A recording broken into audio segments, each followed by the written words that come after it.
we must talk about Brittney Griner.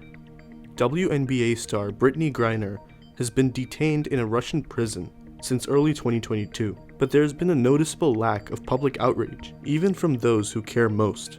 It's no secret that women's sports don't hit the mainstream news the same way men's leagues do.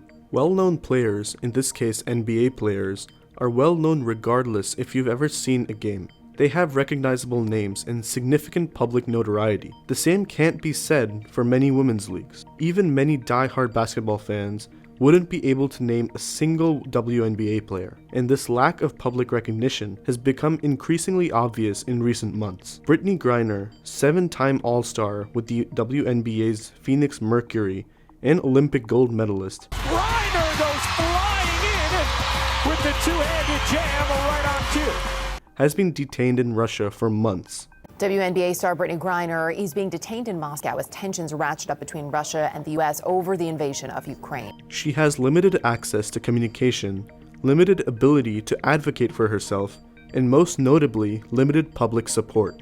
What exactly happened? In February of this year, Griner was traveling into Russia. This isn't unusual as Griner has previously played for an international team in Russia during the WNBA off-season, as many players, NBA and WNBA alike, do.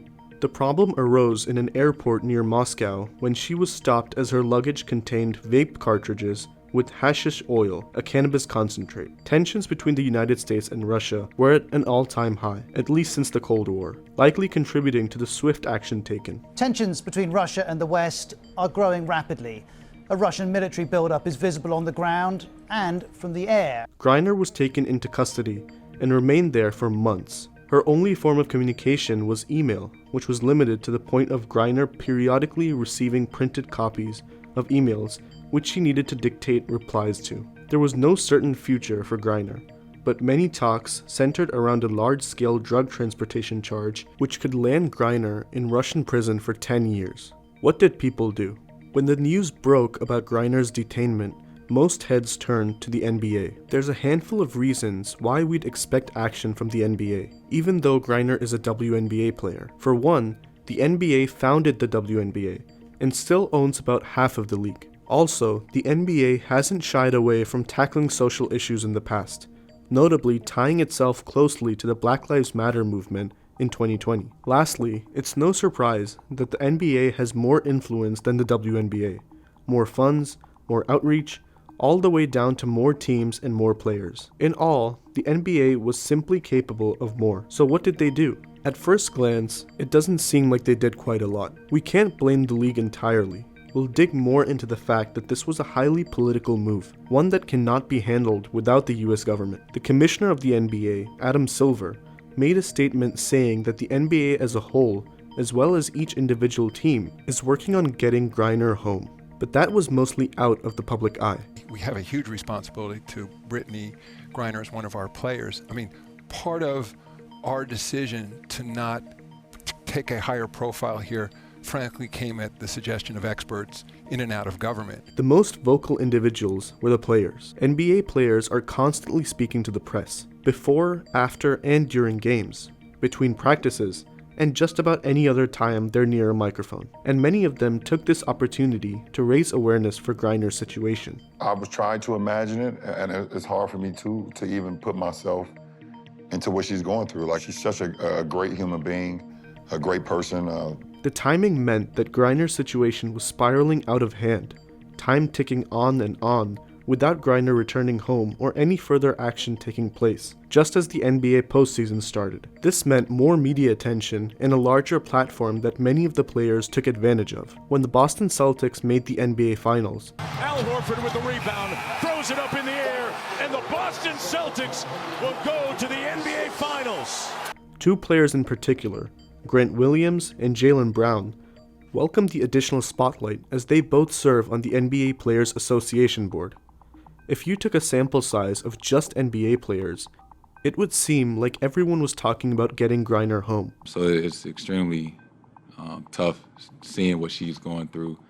And I know everybody sees and feels that, and obviously we're all, together in support, trying to, bring her back, to her family and things like that. But that wasn't at all the case. The case for bringing her home. When you look at all the facts laid out, this seems like the exact situation that would get public outcry. Griner had a prescription for the drugs she was being held for, and even then her lawyers stated that they were brought to Russia by mistake. Coming from a place where cannabis is legal, and holding a prescription for the oil is solid evidence that this was not an ill-intended drug crime, as her arrest made it out to be. Then there's the fact that Griner is a public figure and was arrested in a time of high tensions between the United States and Russia. In May, the US State Department stated that Griner was wrongfully detained. Our position for some time on this has been very clear. Brittney Griner should not be detained. Griner's wife Sherelle spoke to President Biden and Vice President Harris regarding Griner's detainment. The president called Sherelle to reassure her that he is working to secure Brittney's release as soon as possible, further proving that this is a matter bigger than a simple drug charge. This is a political statement, and one that Griner had no reason to be wrapped up in. Why aren't people talking about this? There are a number of biases that people hold that can, intentionally or unintentionally, inform how they react to a situation like this. A portion of people, upon hearing about Griner, decide that the punishment fits the crime and she deserves what she's getting. Now, this is likely a result of racism, but in Griner's case, it could be rooted in sexism or homophobia as well. Many people dismiss her case with a shrug and a belief that if she didn't break the law, she wouldn't be facing legal action. And yes, this is true, but this is only a surface level evaluation. This is a political move, one that transcends airport security and moves on to some of the world's most powerful desks. Accidentally bringing a prescribed but illegal substance in your carry-on does not equate to 6 months of detainment. If this isn't an issue that bothers you, take a moment to consider why not.